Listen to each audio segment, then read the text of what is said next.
Her first color red and born on September 29.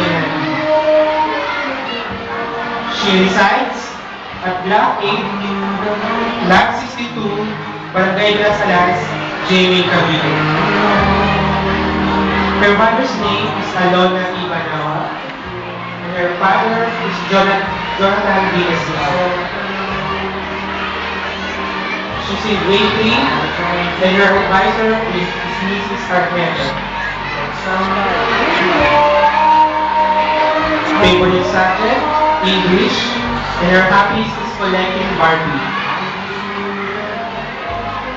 Ambition, to become a nurse. Ladies and gentlemen, Jonah B. Escalante.